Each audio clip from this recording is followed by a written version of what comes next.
அதெல்லாம் ஒன்றும் இல்லை. நீ சாப்பிட்டியா? நான் சாப்பிடல, இனிமே தான் சாப்பிடணும். அம்மா, நீ ஏன் பயந்து போய் உட்காந்துருக்க? குட்டி பாப்பா படக்கும்போது பயமா இருக்குமா? என்னடா சொல்ற? என்னை பார்த்தா பயந்த மாதிரியா இருக்கு? உன்னை பார்க்கும்போது அப்படித்தான் தெரியுது, அதான் கேட்டேன்.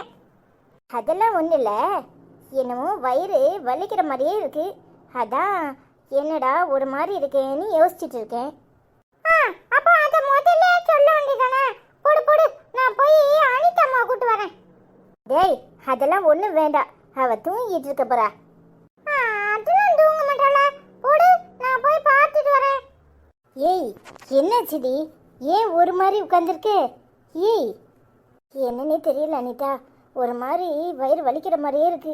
ஒருவேளை சூட்டு வலியா இருக்குமோ அப்படின்னு நினச்சிட்டு இருக்கேன். என்னடி சொல்ற? வலி ஆரம்பிச்சிட்டா? இல்லை ஆஸ்பத்திரிக்கு போகுமா? அதெல்லாம் ஒன்றும் வேண்டாம், என்னமோ மாதிரி இருக்கு, பார்த்துக்கலாம். ஆஸ்பத்திரியில் போயும் காற்று தான் கிடைக்கணும். அதுக்காக இப்படி யார் லூசு மாதிரி பேசிகிட்டு இருக்க? பொறு, முதல்ல சீரக தண்ணி வச்சுட்டு வரேன். என்ன சைஸு அனிதா, என்னாச்சு? ஏங்க, வயிறு வலிக்கிற மாதிரி இருக்குதான், ஹாஸ்பிட்டல் கூட்டிகிட்டு போயிடுவோமா? ஆமாம் அனிதா, எனக்கும் அதான் யோசனையே இருந்துச்சு. ஆனால் டாக்டர் இன்னும் ஒரு வாரம் சொன்னாங்களே. சரி, எதுக்கும் கூட்டிகிட்டு போயிடுவோம்.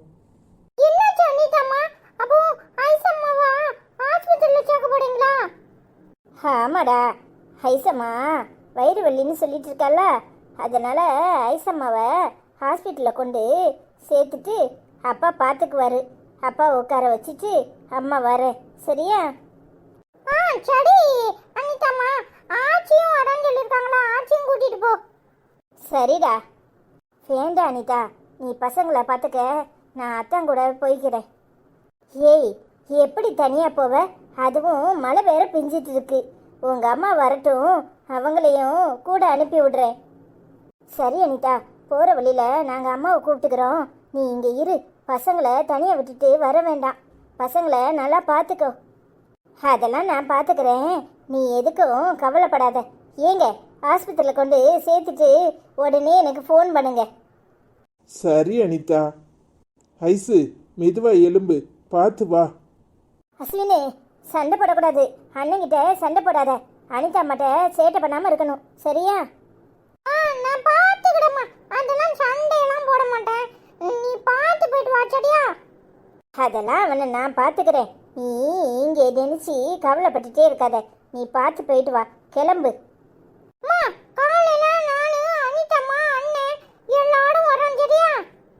சரிடா. ஆமாம் ஐசு, அத்தான் நீங்கள் பக்கத்துலேயே இருங்க, பக்கத்தில் இருந்து அவளை நல்லா பார்த்துக்கோங்க, சரியா?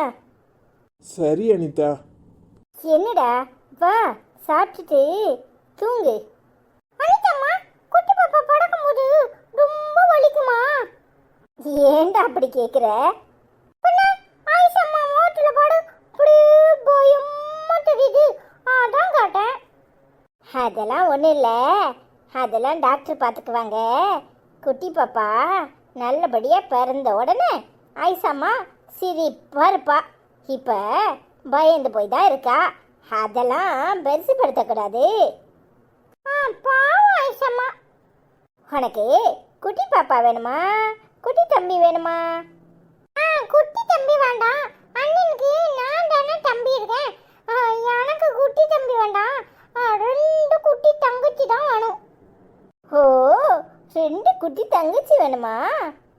ஆமா அனிதாம்மா, நீ எப்பவும் கேட்டுட்டே இருப்பிய பாப்பாவா என்கிட்ட கொடுன்னு, அதான் உனக்கு ஒரு குட்டி பாப்பா, ஐசம்மாக்கு ஒரு குட்டி பாப்பா, சரியா?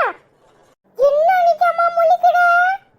அப்போ குட்டி பாப்பா தெய்வம் அம்மா கேட்டிருக்காங்க, லக்ஷ்மி அம்மா கேட்டிருக்காங்க, அப்புறம் ராஜேஸ்வரி அம்மா கேட்டிருக்காங்க, அவங்களுக்கெல்லாம் அதுவும் இருக்கோ? சரி சரி, அப்போ மொத்தம் நம்ம வீட்டில் 2 குட்டி பாப்பா, அருண் அண்ணன் 3, அஸ்வின் 4, அப்போ 4 பேர் இருக்கோம்ல. அப்போ ஒரு குட்டி பாப்பா உனக்கும் ஐசம்மாக்கும், அப்போ ஒருத்தங்க யாராவது நானு இல்லைன்னா அருண் அண்ணன் தெய்வம் அம்மாக்கு, அப்புறம் ஒரு குட்டி பாப்பா லக்ஷ்மி அம்மாக்கு, அப்புறம்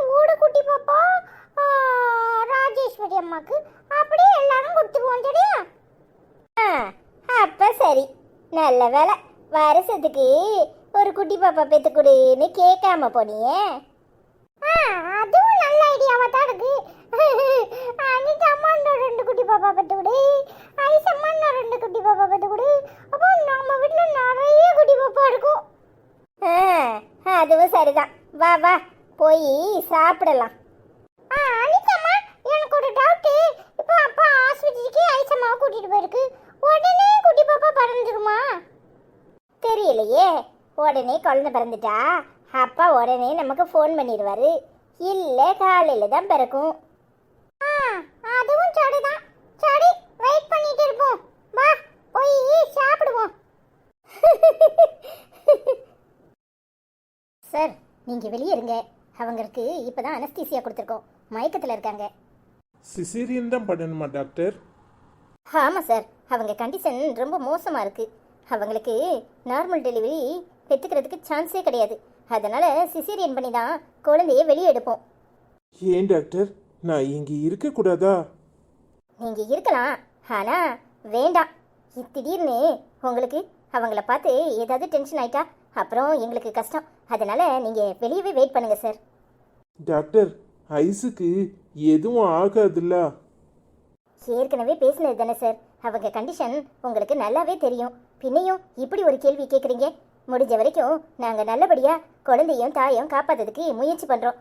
எங்களால் ஆன முயற்சியை நாங்கள் எடுக்கிறோம். மிச்சது கடவுள்கிட்ட தான். நீங்கள் கடவுள்கிட்ட ப்ரே பண்ணுங்க. டாக்டர், ஐஸ்வர்யாக்கு எதுவும் ஆகக்கூடாது. அவளுக்கு ஏதாவதுன்னா என்னால் தாங்கிக்க முடியாது. அதெல்லாம் நாங்கள் பார்த்துக்குறோம் சார். நீங்கள் கவலைப்படாதீங்க. கண்டிப்பாக அவங்களுக்கு எதுவும் ஆக விட மாட்டோம். டைம் போயிட்டே இருக்கு சார். நீங்கள் கொஞ்சம் வெளியே இருந்தால் நல்லாயிருக்கும். சரிங்க டாக்டர். டாக்டர், ஏற்கனவே அவளுக்கு தலையில் ஆப்ரேஷன் பண்ணுறதுக்கு இருந்த டாக்டர் கூட இருப்பாருங்கன்னு சொன்னீங்களே, அவர் இன்னும் வரலையா? இல்லை சார், அவர் ட்ரெஸ் மாற்றிட்டு இருக்காரு. இங்கே தான் இருப்பார். கண்டிப்பாக கூட இருப்பார். ஏன்னா இவங்க நிலைமை அவருக்கு தான் நல்லா தெரியும். சரிங்க டாக்டர். கவலைப்படாதீங்க சார். வெளியே போய் உட்காந்துருங்க. இந்த ஆப்ரேஷனுக்கு எவ்வளோ நேரம் ஆகும்?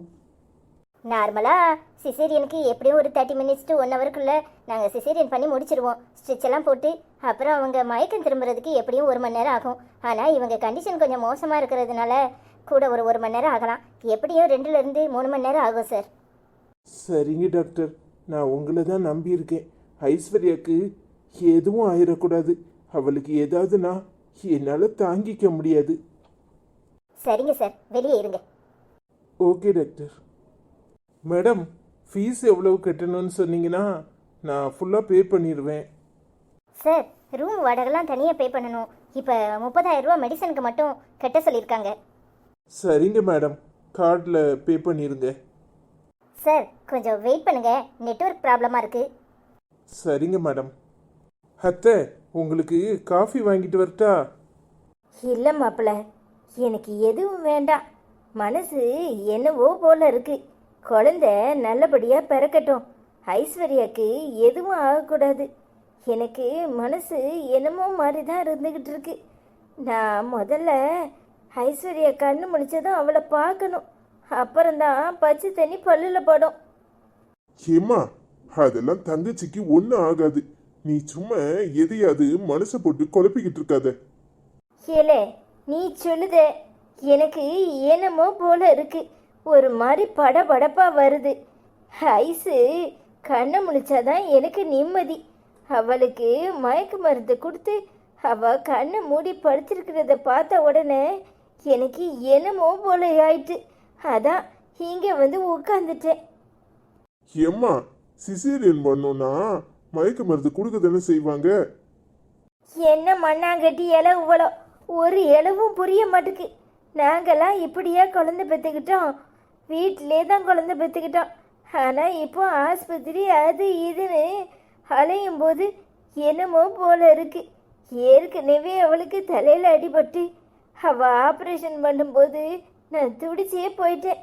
மூளையில் கட்டின்னு சொன்னாங்க, என்னமெல்லாமோ பண்ணினாங்க.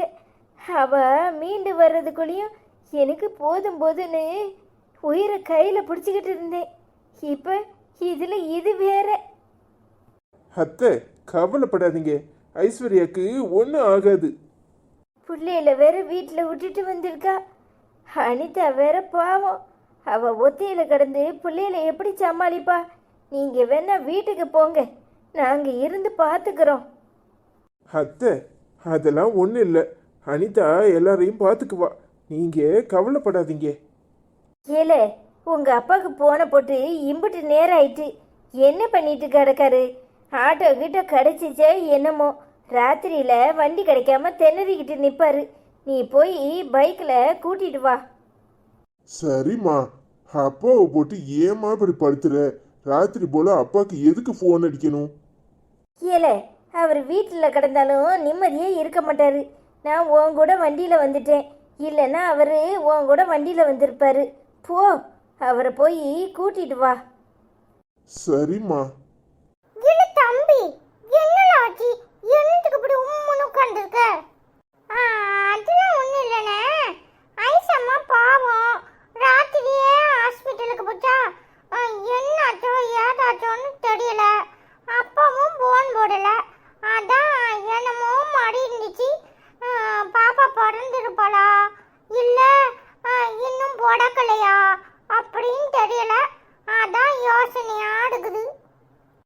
பாப்பா பிறந்தாதான் அப்பா உடனே போன் போட்டிருக்கும்லால. இப்போனா பாப்பா படக்கிறதுக்கு வருவாளா இருக்கும், அதனாலதான் அப்பா போன் போடல. அதுவும் இல்லாம அம்மா தான் இட்லி அப்புறம் தோசை அப்புறம் எல்லாம் செஞ்சிட்டு இருக்குல்ல. அங்க ஆச்சி இருக்கு, அப்பா இருக்காங்க, எல்லாருக்கும் நம்ம சாப்பிட்டுட்டு சாப்பாடு எடுத்துட்டு போவோம்ல.